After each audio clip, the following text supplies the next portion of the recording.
everyone, welcome back to my channel. My name's Sophie and in today's video we're going to be doing a Halloween themed reading vlog. So before I get into the video, please remember to like this video if you enjoy it and subscribe to my channel for more bookish content. I primarily read fantasy, thriller and romance books and I post videos every Sunday. So as I've just said, this is going to be a Halloween themed reading vlog and I've got quite a few books that I've been saving specifically for this vlog as it's Halloween themed. So the first book I'm going to be reading is The Very Secret Society of Irregular Witches. I can't remember the author's name, but I'll pop a picture of it here. I have actually already started this one, so we will loop back and I will tell you a bit about what that one is about. I'm also going to be reading a sort of horror thriller book called Home is Where the Bodies Are. I believe this is by Geneva Rose, but I'm not actually quite sure. I've got this one on my Kindle again. I'll pop a picture of it up here and I will correct myself if I am wrong. I then have what I think is like a sort of cute whimsical romance book which is called Happy Medium. I don't know anything about like any of these books really. I just know they're like sort of witchy Halloweeny themed and I've been saving them. And then I also have a horror book which I don't really tend to read a lot of, but I've got Witchcraft for Wayward Girls by Grady Hendrix. I've read a couple of Grady Hendrix books in the past and really enjoyed them. And also my dad really recommended this book to me, so I'm excited to get to this one as well. So I have already started reading The Very Secret Society of Irregular Witches, and in this one we follow our main character Mika. Now she is a witch and it sets up with her at a witches meeting. Now when in this world, when witches gather together, the magic and the energy collects and they're more likely to be discovered. So if there's just one witch, they're less likely. Obviously if there's a collection of them, they're more likely. So they try not to hang out with each other. So she's got a few friends, but they only see each other once every 3 months because they don't want to be discovered. And then for example, she moves around a lot. She's never in one place for very long. She's constantly moving around the country. However, Mika posts videos of herself on YouTube practicing witchcraft. Now obviously these videos are like satirical and she's sort of playing being a witch, but to the people who know witches, it's very obvious that she is actually a witch. Now she is approached on Instagram by a man who, essentially the situation is there's a woman who has adopted 3 witch children in her travels, left them in this house with wards around, and then these group of characters that take care of these witches. However, this group of characters aren't witches. The woman who discovered the 3 witches is a witch and they basically don't know how to look after these witches because they're so young. They're unable to control their powers and, you know, they set fire to things and they levitate themselves and they can't get themselves down. So he wants Mika to come and basically help these children control their magic. So Mika comes and accepts the job and she starts living with them and she starts sort of helping these children who are one of them is very reluctant to open herself up to Mika and the other 2 are a lot more willing. Now they need these children to be able to control their magic because there's a bit of a weird plot point. So the woman witch who discovered these children, she's constantly away travelling and her solicitor needs to come to the house to get this document and she won't tell them what the document is. They can't just give this man this document. He has to come into the house and get it. It's essentially why these children need to control their magic. So it's a bit of a weird setup and sort of a bit unbelievable, but I am enjoying the like found family aspect. I think if you enjoyed The House by the Cerulean Sea, you would enjoy this one with like the found family aspect. I'm not sure what I'm thinking about it so far. I'm enjoying it, but I'm just really not loving it. I'm not sure if like cozy fantasy sort of books are my vibe. I did like The House in the Cerulean Sea, but I gave it like a 3-star rating. I didn't love it as much as other people have. So I'm intrigued to carry on with this one. I think I'm about like 30 to 40% of the way through. I am enjoying it so far. It's a quick read and it's really interesting learning sort of like how the witches work and like seeing these relationships blossom. So like Mika's got a blossoming relationship with the children and the other caretakers, and then there's a bit of a like romantic interest with one of them, which is kind of feeling a bit forced right now, but I'm kind of intrigued to see where that's going to go. And yeah, I think the sort of the general plot with like this solicitor man is a bit convoluted and just wouldn't really happen in real life. Yeah, it's just a bit odd setup, but it is really good so far, so I will carry on with that one and check back in when I'm done with it. Hey guys, so I'm just coming in with a couple of reading updates. So first of all, I did finish reading The Very Secret Society of Irregular Witches and I'm going to give this one a 3.5-star rating. So personally, I just don't really think I'm a massive fan of like cozy fantasy that kind of thing. It was a good fun time, but to be honest with you, I'm struggling to recall a lot of the characters' names. Even when I gave the synopsis of this book in the previous vlog, I couldn't really remember many of the character names. We do have our love interest Jamie. He does kind of play a bit more of a role, but it does feel like a very forced romance between our two main characters. I do like the whole found family aspect, but I just think the whole thing was just a little bit rushed and really not explored very well. I really wanted to see a bit more of our main character giving these three girls magic lessons and teaching them how to control their magic, and we did get a little bit of that, but just not very much. And then the whole conflict thing, like there was a bit of a twist with that, but I just think it was resolved quite quickly and quite easily, and I don't really understand why this wasn't the resolution in the very beginning. Like when they approached Mina and tried to ask for help, why didn't she just kind of come up with this idea at the time? It kind of would defeat, I don't know, I guess then we wouldn't have the novel. But yeah, it was just a bit like, for me it was just a bit kind of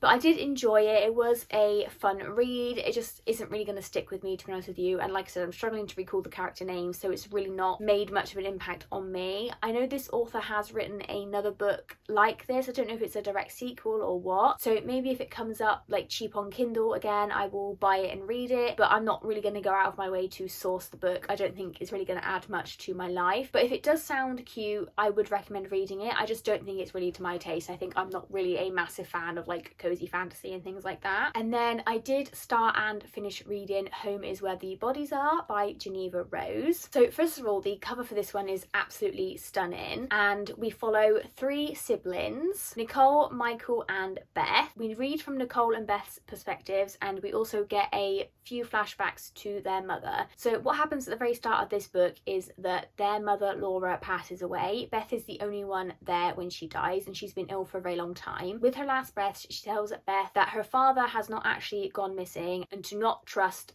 blank, and then she dies. Beth, Nicole and Michael's father disappeared 7 years ago. His truck was found not too far off the Mexican border, and the police closed the investigation thinking that he had just sort of run away from the family. Michael and Nicole come home to bury their mother and go through their things. In the will, Beth is left the house. Michael's left some VHS tapes, I think, and Nicole is left her mother's journals. So they're going through some VHS tapes, sort of going through some family memories, and they're watching one, and the clip kind of cuts off, and then it goes to the mum, so Laura and Brian, the mum and dad, burying a body of a young girl who went missing back in 1999, who was actually a family friend. Her name was Emma. So they're all a bit like, whoa, what the hell is going on here? And they decide to try and find out what happened to Emma, why were their parents involved, because they don't know if their parents killed Emma or what happened there. So the premise of this book was really, really interesting, but I will say the whole thing with the VHS tape, considering that the cover is a VHS tape, the VHS tape doesn't really play much of a role other than them finding the tape, watching the tape, and then the tape's not really referred to again until the very end when something happens. It was just a bit kind of like and it wasn't as twisty as I was expecting it to be. Maybe I had very high expectations of this book because I feel like it's really hyped up on BookTube, but actually looking at quite a few ratings, it's actually got like, most people are giving it about 3 stars. So I think my rating of 3.5 is kind of like bang on what everyone else thinks of this. I will say that it was like really fun to read. It was a quick read, and I am interested in checking more out by this author. I just think it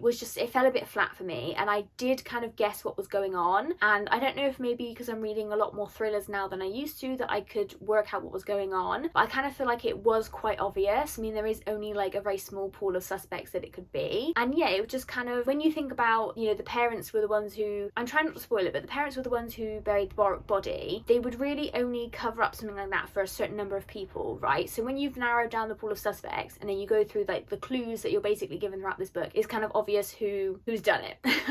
So I hope I haven't spoiled anything, but yeah, it was just kind of a little bit better than average, but just not really anything too special in my opinion. Like I said, I'm interested in checking more out by this author. I have heard The Perfect Marriage is one of her best books, so I'm definitely going to check that one out next. I think I've got that one on my Kindle. But yeah, I'm glad I read this one because I've really wanted to get hold of this one for a while. I know it was quite difficult to get hold of in the UK with this VHS cover, but yeah, it was just kind of a bit meh for me. So yeah, that's kind of those 2 books done. So I have Witchcraft for Wayward Girls and Happy Medium left to read, so I'm gonna crack on with those ones. Hey guys, so I'm just checking in. I'm currently 180 pages through Witchcraft for Wayward Girls by Grady Hendrix. In this one we follow our main character Neva, who is 15 years old and pregnant. This book is set in 1970, so her dad drives her all the way from Alabama to Florida to drop her at a wayward girl's house where she will continue her pregnancy and then give the baby up for adoption and then go back and live the rest of her life without ever knowing her child. So Neva gets there and her dad goes to speak to the woman in charge of this house, Mrs. Wellborn, I think her name is. Neva gets shown around the house by other wayward girls, other pregnant girls, and her father just leaves without saying goodbye. They insist on renaming all the girls and they're not allowed to talk about their past life. So Neva is renamed as Fern, and we also have a couple of other characters as well that we follow. So we've got Rose, we've got Holly, we've got Juniper, we've got Ginger. So Fern, or Neva, tries to get used to her new routine where basically they just live and clean this house. They have a few lessons, they have obviously nurse visits and things like that. Very quickly Fern is sort of made to sign forms where she will surrender her child, have the baby, surrender the child, and then go back to live her life. Whilst they're there at this house, they get a bookmobile come to the house every few weeks. Fern is desperate for some reading, just something to do. She's so bored. She convinces a couple of the friends to get some decent book, and in the bookmobile the librarian gives Fern a witchcraft book, and they have a look at the book. They don't think it's real, and one of the girls, Zimia I think her name is, she is experiencing really bad sickness, so certain smells set her off, and what they do is they do this spell and they give the creepy doctor who does all the examinations on the girls, they give him like the morning sickness that Zimia is feeling. This spell works and the doctor gets really sick, and then they decide to try out some other spells. Spells don't really make much sense, and then the librarian comes back and basically inducts them into a coven, and then we kind of go from there. So we find out as well a little bit about Holly's backstory. So Holly doesn't really say much. All the girls are told that she's like not quite there, and then Holly tells them that she's been basically abused by the local vicar since she was 8 years old, and she is carrying his baby, and the baby will be going to him and his wife is also involved in the abuse of Holly. So they basically want to get revenge on this reverend and get Holly to safety as well, whilst also getting revenge on their own like baby daddies. This one is quite interesting to read. So obviously I know that these houses existed for girls back in the 70s, so that's quite difficult to read about, and you do feel really bad for our main characters. Like these girls that are in these houses, they're made to feel shame and things like that, whereas like the men that are also involved, you know, just go about and live their life. And you know, you have this reverend who, you know, Holly says that she told her mother and her mother washed her mouth out with soap. She told her father, her dad whipped her. She told her sister and her sister told her mother, and then her mother washed her mouth out with soap again. And it's just like no one believes this poor girl. And then we have Neva or Fern, who her own story that a sort of older boy, you know, who she thought wanted a relationship with her just basically took advantage of her. And another one like Rose, her story where she basically went on a date with this boy to help her father's business, and then the boy took advantage of her. It's just awful to read about, and I think Grady Hendrix does a really good job of like setting the scene for the setup of this book. So obviously we follow Neva from when she first comes to the home, and we learn a bit about the girls' backstories, and it's a good sort of, like I said, 160 odd pages before we get to like the witchcraft element beginning. So I think it's a really good setup, and you really are rooting for these girls. Like what they're doing is wrong, like, but you root for them because you feel sorry for them, you feel bad for them, and you want them to take back control of their lives. And it's just really good so far. I really enjoy Grady Hendrix' writing style as well. He, like I said, he really knows how to set the scene really well. I am going to take my time with this one, so I'm going to read a little bit more and then maybe switch over to something else just for a bit of a change of pace. But yeah, I don't really read too much horror. Like I'm curious as to what the horror aspects of this book are going to be, but I'm really interested in the witchcraft elements and see what the girls are going to get up, how they're going to take revenge on their baby daddies, and just see what else they're going to get up to. Where is this book going to go? I'm a bit concerned there might be a bit of like body horror, but I don't know. I'm gonna see what happens. But yeah, I'm really enjoying this one so far. A really good read, and I'm glad I've picked this one up. So I have now finished reading Witchcraft for Wayward Girls by Grady Hendrix, and I think I'm going to give this one a 3-star rating. This was quite disappointing if I'm being completely honest. So I've already given the synopsis for this one. I'm just really confused how this is a horror. Like his previous books were quite like gory and descriptive of horror elements, and this was witchy, but the witch story kind of played like a sideline to the plot of these girls at this maternity house. Really the only sort of body horror we got was a couple of birthing scenes, 2 of which were not horror based. Like they were just normal baby births or normal for this time period kind of thing. There was one like horror birth, but there wasn't like, we didn't really go too much into that. And I'm just like, the witch storyline just felt like a really small side plot, because, you know, we get to like 100 pages left and I'm just kind of like, where are the witches? Like, we have these girls experimenting with witchcraft and they do a couple of spells and you know, they fail to do a couple of spells, and then there's this whole thing where the witch wants to take one of them for the coven, and then we kind of get sidelined to the kids giving birth to their babies, and then yeah, it was just like a bit disappointing really. It didn't really feel like a horror book. I was expecting a lot more from it. The whole storylines with the children giving birth and stuff and everything like that, I guess that can be described as like horror, but that wasn't horror. It was horrible, but it wasn't horror.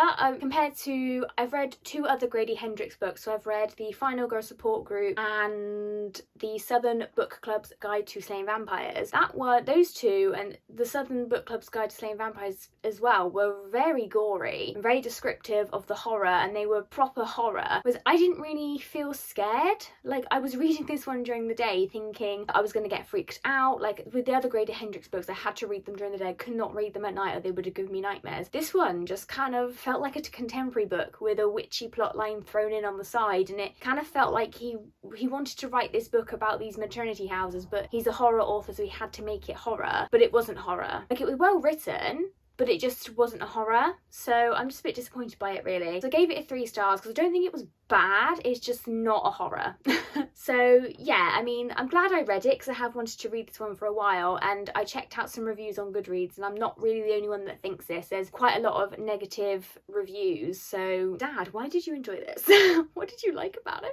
Yeah, it was just a bit, really. And I liked the ending. Like, we got a bit at the end in sort of, I guess, present day, where some of the girls are reuniting with babies that they had who are now obviously like full-grown 60-year-old adults. How we as a society shame these girls for their choices when they weren't a choice, you know, the babies were taken from them. That was a whole interesting kind of topic at the end. But yeah, it was just a bit disappointing, to be honest with you. But yeah, I'm glad I read it. 3 stars. I feel like this vlog is just going to be full of 3-star books. I hope the last one isn't a 3-star. We need something like 3-star isn't bad, but like, I don't want to read a load of 3-star books. I want to read 4 and 5-star books. I don't ever pick up a book thinking I'm not going to enjoy it. Every book I want to be a 4 or 5-star. So yeah, that's that one done at least. Hey guys, so I have started the last book for this vlog, which is Happy Medium by Sarah Adler. I am only 88 pages into this one, but in this one we follow Gretchen, who is a fake medium. So she pretends to have like a psychic ability, she does tarot readings and things like that, but she has a rule. So essentially her father was a con man and he had no problems conning people out of money no matter what the circumstances were. She is a con woman, but she has morals supposedly, so she will only take money and do these things for people that she thinks she can help. So one of her main customers is called Deborah Von something, and her daughter recently passed away, and she basically researches the daughter online, who had very active social media, and she published like a diary online. So all the information she gets about this daughter is from online, and she basically pretends that the daughter is speaking to her mum through her, and she is trying to help the mum get back out into the world, sort of thing. So she thinks that she's doing it for the right reasons. And Deborah has a friend called Charlie, and Charlie owns a goat farm that he wants to sell. It's been in his family for generations, but every time he tries to sell, the sale falls through for whatever reason, and they think that the goat farm is haunted. So she pays Gretchen a lot of money to go to this farm and basically exorcise the ghost and get rid of the ghost so that Charlie can sell the place. Gretchen arrives at this farm expecting a sort of older gentleman, and it's actually someone of her own age, and he is very skeptical and he really doesn't like her from the get-go. He's very good friends with Deborah despite the obviously age difference between them, and that's why Gretchen thought that she was going to be meeting an older man. He's very skeptical, he kicks her out, but she then discovers that there is actually a ghost haunting this place, and that this ghost's ancestor put a curse on the entire family that if anyone tries to sell the farm or leave the farm and not return, they will die and then forever haunt the place. So Gretchen then goes back and is basically like, I know you don't believe me, but there is actually a curse on your family. He's sort of like, whatever, okay. And they come to an agreement. Basically, if she can prove that this curse is real, he will accept her help, and if she can't prove that this curse is real, she has to pay back a lot of the money that she's taken from Deborah over the years, because he has a very big problem with her basically taking advantage of Deborah. So that's the agreement that they come to, and that's basically what I've gone up to. Like I said, I'm really not very far through it, so I'll probably check back in with you when I'm a little bit further through to give you sort of a bit more about what this is about. How cute are these goats? How cute are these goats? So this is really, really funny so far. There is a lot of pop culture references which kind of throw me out. I'm really not sure how I feel about pop culture references in books, because I think sometimes they just don't hold up. I think big pop culture, I don't know, there's like a mention of like OnlyFans in here, and I'm like, I don't know if in like 10 years time will that still be a thing. Like, it probably will be actually, but just things like that. And then there's a mention of, I can't remember what the artist, like the musician was, but there's a mention of them, and I'm just like who? So yeah, that's throwing me off a little bit sometimes. I just don't think it's really necessary. I think this is a really good book without it. I'm really enjoying the writing, like it's really quick to get through and it's really engaging. Like I said, it's really, really funny how basically he's the grump, she's the sunshine, and he's just like, he's got no time for her right now. He really doesn't believe in anything that she does, and he's also just very protective of his like friends and his family, and I'm really excited to explore his family history a bit more. Like I said, what the ghost that's haunting this place is one of his ancestors, so I think we're really going to discover like a lot about his family, and is he going to come around to Gretchen? We don't know. I mean, it's a romance, so I guess we kind of think he will. But yeah, this one's really, really cute so far, and it's not too like spooky, but it's like spoopy. It's fun. Like, this is definitely a great read for this time of year. Like, we've got a ghost haunting a goat farm. Like, how funny is that? I hope we get more of the goats. I want to see more of the goats or I want to read more about the goats. But yeah, this is really good so far. Like I said, I'm not too far into it, so I'll probably check back in when I'm maybe about halfway through and give you a bit more thoughts on this. But so far I'm really enjoying it, and I can't wait to carry on. I definitely think this is going to not take me long to read at all. Hey guys, so I'm just coming in to wrap this reading vlog up, as I did finish the final book for this vlog, which is Happy Medium by Sarah Adler, and I'm pleased to say I'm going to give this one a 4-star rating. I think maybe a 3.5 or 4 star. I'm torn between the two. I enjoyed this one more than I did any of the other books that I've read for this vlog. I gave them all like 3 and 3.5, so really this should be a 4. But this one was really, really cute. I do kind of think that it was a bit forced, the relationship. I do think that Gretchen was way more into Charlie than Charlie was into her, and I feel like he was very skeptical of her with what her career is and how she, you know, he thinks that she takes advantage of people trying to con them out of money. He seemed to get over that quite quickly, and even sort of like halfway through the book he's still very of this mindset he won't give her a chance or anything like that, and he just like suddenly changes his mind out of nowhere, and it just wasn't really very believable. That's why I think like she was way more into him than he was into her, and it just felt a bit forced. The whole aspect of like one of his ancestors haunting the farm was really funny, and like Everett was such a character. How this all resolved was just kind of a bit, I don't know, yeah, it just kind of, again, I don't really think this couple would last.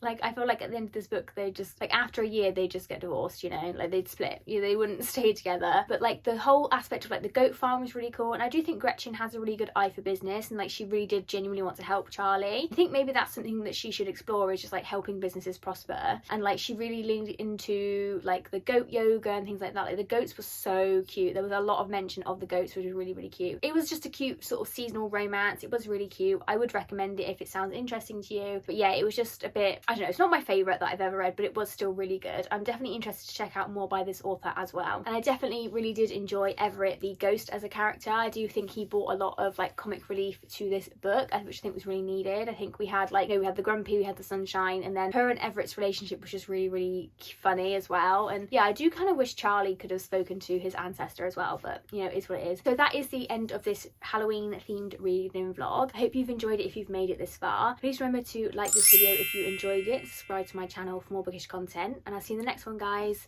Bye.